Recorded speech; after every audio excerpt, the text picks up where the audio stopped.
Hey guys, it's Jambros, and I am back with a new loot guide video for Phase 5. This time we're going to be looking over the Ret Paladin spec.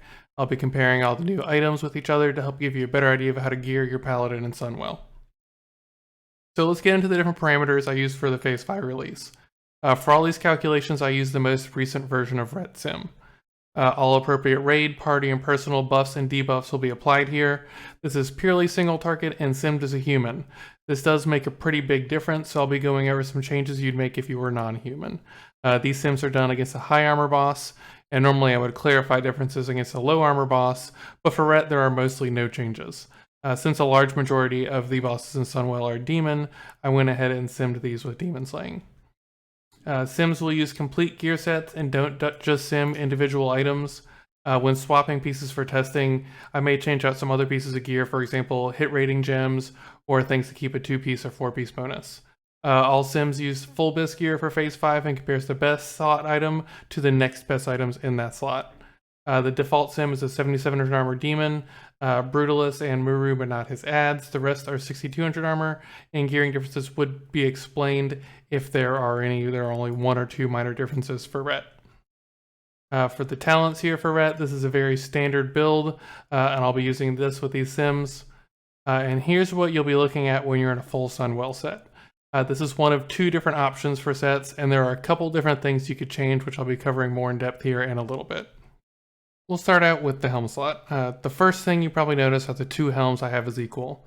As a Ret Paladin, you don't need much hit rating, and you'll be aiming for 1 and only 1 piece with hit rating on it. You can either choose to take the Quaff of Valeria and pass the hit on to another piece, most likely the legs, or use hit rating here with the Duplicitous guys. These are both very strong options. I have guys as 10 DPS less here, but it's possible for it to become better if you obtain a highly contested trinket, which I'll talk more about later. Both of these options dictate what you use in a couple different slots. The Crown of Anasterian is what you use if, say, you need an upgrade and nobody else wants it. Cursed Vision and the new NG goggles are both hit pieces like guys, just weaker. Guys would be a direct upgrade to them. If you're a jewel crafter, the crafted neck is your best option in the slot. However, compared to many of the other physical DPS classes, the gap is much lower between the Hardcorium Choker and the Clutch of Demise. It is most likely a larger DPS increase to have, say, Enchanting and enchant your rings with stats than to have JC and upgrade to this neck. Because of that, I would definitely consider the Clutch of Demise as a pretty high priority Ret item. The Shattered Sun Offensive Reputation necklace is good if you haven't been able to obtain any other upgrades. There is one neck piece that is not listed here because it doesn't really have a place in your final gear set, but it's extremely handy while gearing up.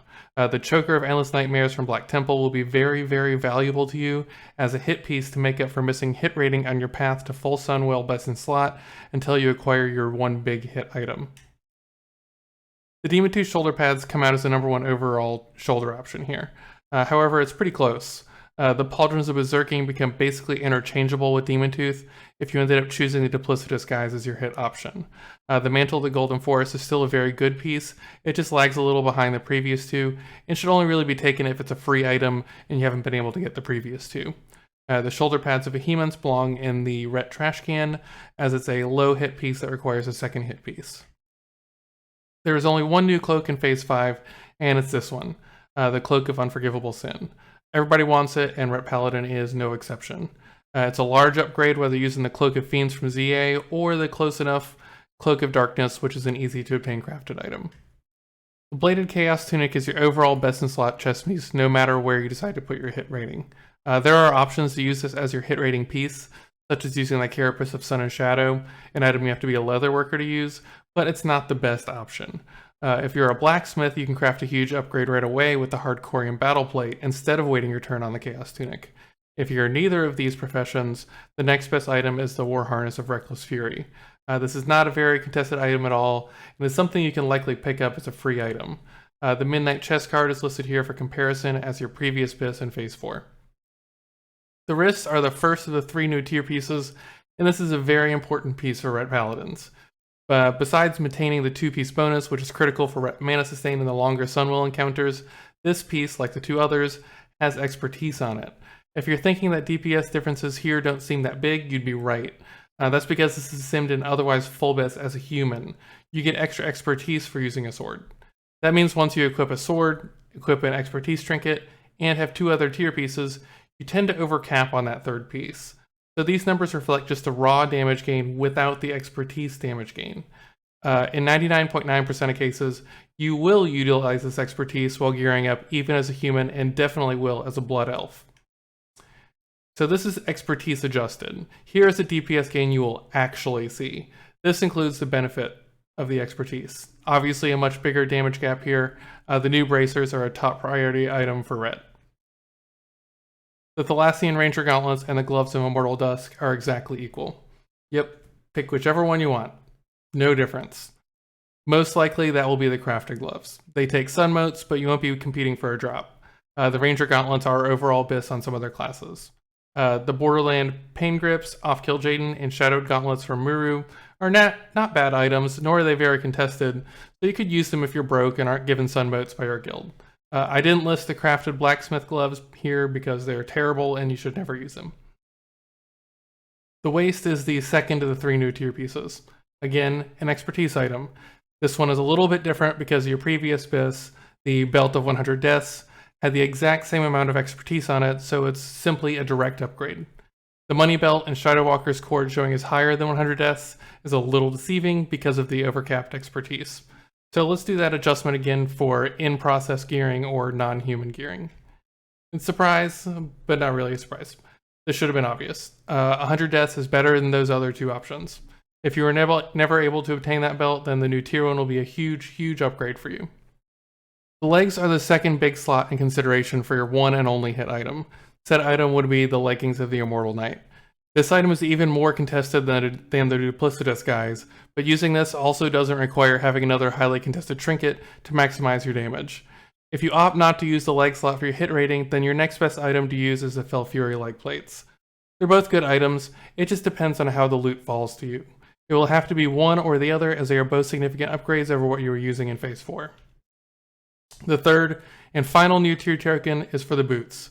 Again, a raw upgrade on its own, but with unrealistic non-usage of the expertise on the new tier item. Let's take a look at the adjusted values here. And there we go. Look at how much of an upgrade you'll be seeing upgrading to these boots. This is probably your #1 overall most important item in Sunwell. Something you should be upgrading first, if possible. Now that we're onto the rings, the Band of Ruinous Delight and Crafted Hardcorium Band are tops. The Hardcorium Band is probably your easiest upgrade option, seeing how it's a find out equip, although the required sun motes may get pretty pricey. The new Angelista's Revenge is bought with 60 badges and is almost exactly the same as the Signet of Primal Wrath. It really just has 1 extra agility. The Band of Ruinous Delight is definitely your biggest upgrade, but is also an incredibly contested item. A lot of these combinations are very close to each other. As long as you can craft the Jewel Crafting Ring, any of the other 3 rings would work just fine while you wait to acquire the Ruinous Delight Ring. The trinket slot for Ret Paladins is one of the more difficult things to figure out. You have a top 3, Dragonspine Trophy, Black and Narrow Sliver, and Shard of Contempt. Any combination of 2 of those 3 are best. 4th best is Berserker's Call. 5th best could be Mark of the Champion because of all the demon targets in Sunwell, but it's just about the same as Bloodlust Brooch and the new jewel crafting trinket, the Shadowsong Panther. Technically, if you're a human, Black and Narrow Sliver and DST are best in all cases. If you are full BIS, but it's by very, very little. If you are non-human, Shard of Contempt is one of your 2 best at all times. If you ended up choosing Duplicitous guys, Sliver is better than DST. If you ended up choosing the Immortal Night Legs, or most other combinations, DST is best over Sliver. In most cases, I like having DST and Shard as your trinkets, and it is the easiest to acquire. The Sliver is a very contested trinket. You also have to potentially change up your rotation once the Sliver procs actually make good use of it, twisting more often before a Crusader strike. Even if you do and make it a decent upgrade, the potential DPS upgrade number seems too small for most loot councils to justify giving to a Ret above most other physical DPS classes. The Libram of Avengement continues to be your BIS Libram, just like it has been all game. Not much to see here. I will say that once the Wrath pre-patch drops, Command becomes your Cleave Seal, so Divine Judgment may be worth picking up then. Your previous BIS in Phase 4, the Torch of the Damned, has 2 new upgrades in Phase 5. Your overall best is Apollyon that drops from Kil'jaeden. Until then, the Shivering Fellspine that actually drops off of Sunwell Trash is an upgrade as well. It's really not much of an upgrade, and is likely worth more to your hunters. The new PvP weapons are not an upgrade to Torch, and the new Badge 2-hand axe is definitely not, but may be worth buying with badges if you're gearing up a more fresh character. This is normally the part where I'd clarify different armor pen sets, but that's not really the case with Ret. I'd recommend using Mongoose instead of Executioner for the entire phase, which puts the hard cap for a low armor boss at around 1700, and a full armor pen vis Ret Paladin will have a little over 1200. These gear swaps were all mentioned earlier, but to maximize your damage, you would use one of these two sets of gear. The set on the right, in my opinion, performs better on most occasions, if you have your best weapon, or you already have a DST, etc. However, the set on the left is very close and can perform better in longer encounters, or if you somehow come into a black and narrow sliver. There are also these shoulders that could accompany the respective gear sets. These are very close either way. The Pauldrons of Berserking complements the Duplicitous guy's set well, while the Demon 2 shoulders complement the male helmet better with more armor pen. In my opinion, these are basically interchangeable. If I had to pick, then I would pick the Demon 2 shoulders. And that's it. Please like and subscribe if you like this style of content, or me, It really helps support this channel. I had a lot of fun doing this guide. If you have any questions, please drop them below in the comments. Thanks.